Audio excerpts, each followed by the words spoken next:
Hey, what is up, everybody? This is Stevie Breach coming to you here today. Last night, WWE Monday Night Raw, we had a huge, big return. Honestly, it's one of those things where I honestly wish I didn't use the internet or Twitter or anything like that anymore.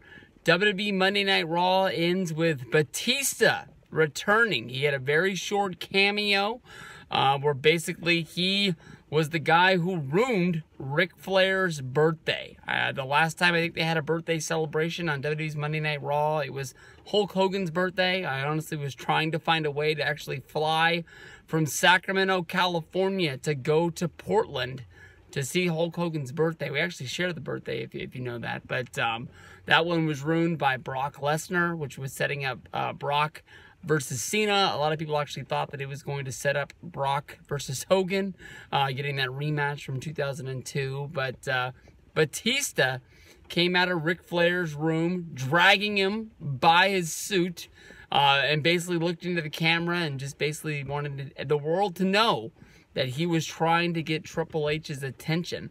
As of right now, it looks like the matchup at WrestleMania 35 is going to be Batista versus Triple H. This is the match that we've been looking forward to for quite a while. I think a lot of people were thinking that this was going to be a matchup that we were going to see at WrestleMania 31, maybe even WrestleMania 32. Batista has had the itch for a while to return to wrestling. We know that his return for WrestleMania 30 didn't really do what he thought it was going to be. People thought that he was going to return, be the big babyface, take the title from Randy Orton, and go on a little bit of a run. But instead, Batista ended up being sort of like playing third fiddle in the three-way of Orton versus Daniel Bryan for the World Heavyweight Championship. Batista basically came out and trashed the way WWE did wrestling. Basically said this is one of the reasons why he left in 2010 is that they don't give him the freedom to be himself. They took a lot of the attitude out of wrestling, and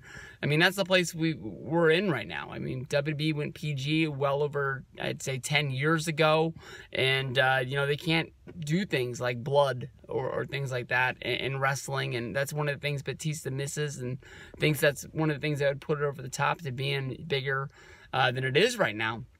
And be more like in the mainstream. And there's a lot of people who watch wrestling around the world. There's a lot of us, but there could be more. If you think about how big wrestling is now, how many people watched during the Monday Night Wars, that's one of the things that Batista wants wrestling to get back to. So as of right now, it looks like it's going to be Triple H versus Batista at WrestleMania 35.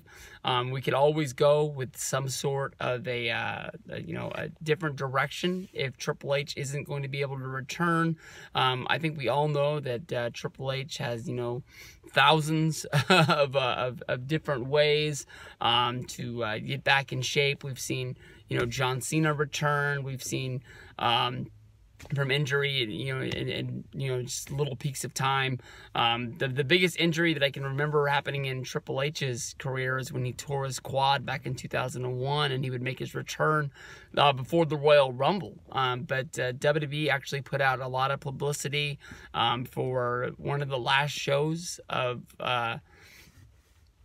2001, that Triple H was going to be making his return. Triple H was on the poster, and when it came down to it, Triple H wasn't going to be able to be there. So, as of right now, with Triple H, I guess you could say being a member of the Authority, they could always go with some sort of a patch job where somebody fills in for Triple H. The only problem is where you're going to be able to find somebody with big enough star power to fill in for Triple H. When it comes to me, Triple H always has one of the matches that I really look forward to. It's always, one of these so-called main events of WrestleMania. You think about who's going to be in the Universal Championship match, who's going to be in the Undertaker match, the World Heavyweight Championship match, who's Triple H going to have a match against. It's just sort of, when you're planning out your dream WrestleMania card, it's one of those things you have to come up with. So, after Triple H's injury, I was really scared we weren't going to be able to see Triple H this year, but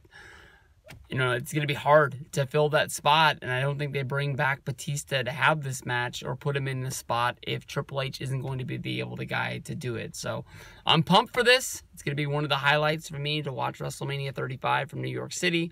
So we'll see what goes down. Peace out, everybody.